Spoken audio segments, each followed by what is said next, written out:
दोस्तों स्वागत है आप सभी का हमारे YouTube चैनल में। आज की वीडियो का टॉपिक है कि क्या 10,000 रुपए की बजट में हम एक पीसी बिल्ड कर सकते हैं या नहीं। तो चलिए चलते हैं कंप्यूटर स्क्रीन पे और एक छोटा मोटा मैं आपको एक आइडिया यहाँ पे शेयर कर रहा हूँ कि अगर आप चाहते हैं तो क्या क्या कंपोनेंट आपको बनाने में आपको यूज़ करना चाहिए।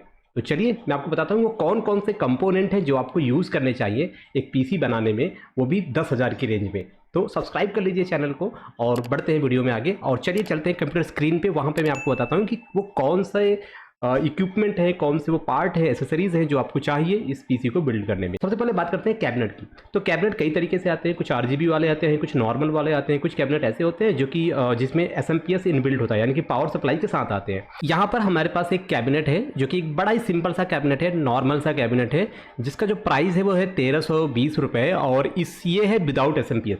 तो हम सोच रहे हैं कि कोई ऐसा कैबिनेट हो जिसमें कि पावर सप्लाई भी हो और उसका प्राइस भी कम हो, यानी कि कम्बो कैबिनेट प्लस आपका पावर सप्लाई, इनका कम्बो अगर आप लेते हो तो वो सस्ता पड़ जाएगा। या फिर आप मार्केट में, लोकल मार्केट में जाके भी देख सकते हो सकता है वहाँ पर आपको इससे भी ऑनलाइन से भी सस्ता मिल जाए, तो वो एक अच्छी डील होगी। तो सबसे पहले एक कैबिनेट है 1300 रुपये का। अगर इस कैबिनेट का अगर हम क्योंकि इसमें पावर सप्लाई है नहीं ना, जिसको एसएमपीएस बोलते हैं, तो अगर हम पावर सप्लाई लेंगे तो 700 रुपये हमें और देने पड़ेंगे, ठीक है। तो तकरीबन ये थोड़ा सा महंगा हो जाएगा। पर यहाँ पर मेरे पास एक और कैबिनेट है जिसमें कि आपको पावर सप्लाई भी मिल जाता है। मतलब ये आप देख सकते हो, यहाँ पर आपको एक कैबिनेट मिल जाएगा, साथ ही साथ आपको पावर सप्लाई भी देखने को मिल जाता है और इसका जो कीमत है वो सिर्फ 1550 रुपये का। तो ये एक अच्छा डील हो सकता है। तो सबसे पहले हम ये कैबिनेट लेंगे, तो साथ ही साथ हम इसका जो प्राइस है ना, वो प्राइस भी हम कैलकुलेट करते रहेंगे ताकि हमें पता चले कि हमने कितना बजट हमारा इंक्रीज़ हो रहा है या घट रहा है, 10,000 की रेंज में आ रहा है कि नहीं आ रहा है, ठीक है। तो सबसे पहले कैबिनेट ले लिया। कैबिनेट के बाद जो हमारा नेक्स्ट होगा वो होगा कि हमें एक मदरबोर्ड की ज़रूरत पड़ेगी।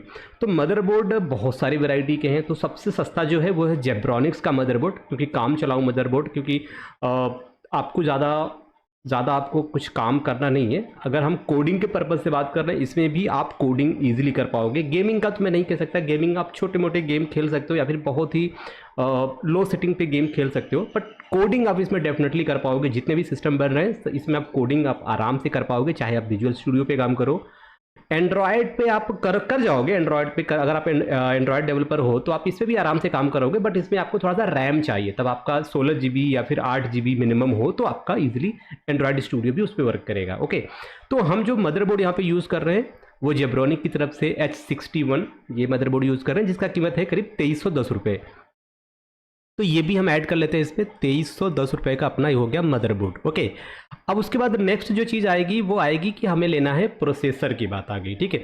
अब प्रोसेसर हम क्योंकि बजट हमारा कम है तो हम महंगे प्रोसेसर नहीं ले सकते, तो यहाँ पर हमारे पास एक प्रोसेसर है i5 का 3rd जनरेशन जो कि 2100 रुपये का मिल रहा है, ठीक है। एक तो ये है ओल्ड थोड़ा सा प्रोसेसर है पर ठीक है, या फिर हम 2600 रुपये खर्च करके हम i5 का 4th जनरेशन ले सकते हैं, ठीक है। तो हम चाहते हैं ये i5 4th जनरेशन के साथ जाते हैं जो कि करीब 2600 रुपये का आ रहा है। तो यहाँ पर ये हो गया आपका 2600 रुपया, हमने और इसमें ऐड कर दिया, ठीक है। हमारा प्रोसेसर हो गया।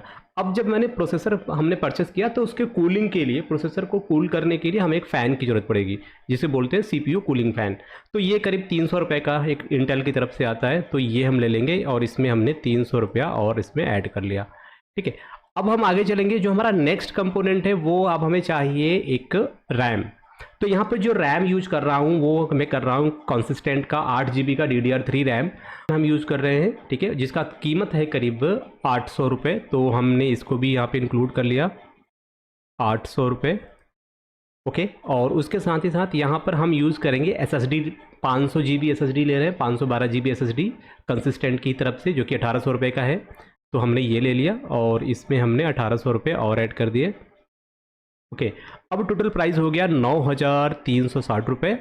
और अगर आप एक मॉनिटर लेते हो, ठीक है, अगर आप मॉनिटर लेते हो तो आपको तकरीबन 2700 रुपया। ऑनलाइन तो महंगा है, डेफिनेटली महंगा है ऑनलाइन, क्योंकि ऑफलाइन पे आपको सेकेंड हैंड भी मॉनिटर मिल जाते हैं, तो वो ईजिली 2000 के प्राइस में आपको मिल जाते हैं या उससे भी कम प्राइस में आपको दुकान से आपके लोकल मार्केट में आपको मिल जाएंगे। तो अगर आप लेते हो तो जैसे सपोज़ अगर मैं ऑनलाइन परचेस करता हूँ तो मेरे को मान लो 2700 रुपये का ये सबसे सस्ता मॉनिटर है। तो अगर मैं इसको इंक्लूड करता हूँ, मान लो 2700 रुपये आप इसमें भी ऐड कर लो सपोज़, ठीक है।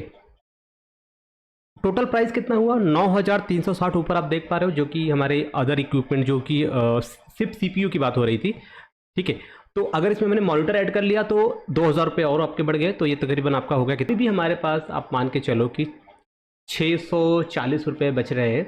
आप देख पा रहे हो टोटल 9360 रुपये में आपका जो CPU है वो बन के तैयार हो चुका है। और अगर आप लोकल मार्केट से 2000 या उससे भी कम रेंज का कोई एक मॉनिटर उठा लेते हैं तो आपका काम हो जाएगा। आप इजीली आपने करीब 10,000 में तो CPU आपका बन ही गया। अगर आपके पास मॉनिटर है तब तो बहुत अच्छी बात है, अदरवाइज़ 2000 रुपये आप उसमें और रख लो तो तकरीबन 12,000 रुपये आपको लग जाएंगे एक चलता फिरता कंप्यूटर बनाने में। तो दोस्तों आपने देख लिया कि 9360 रुपये में हमने अपना कैबिनेट, हमने अपना CPU बनवा लिया है। और इसमें जितनी भी चीज़ें हमने यूज़ की है उनका लिंक डिस्क्रिप्शन में आपको मिल जाएगा, आप जाके उसे आप देख सकते हो, बाय करना चाहते हो तो बाय कर सकते हो। इस वीडियो को करते हैं यहीं पे समाप्त। आपके जो भी सुझाव हैं वो आप हमें कमेंट सेक्शन में लिख सकते हैं। और जिन लोगों ने सब्सक्राइब नहीं किया तो प्लीज़ सब्सक्राइब माई चैनल। मिलते हैं नेक्स्ट वीडियो में, तब तक के लिए टेक केयर, बाय बाय।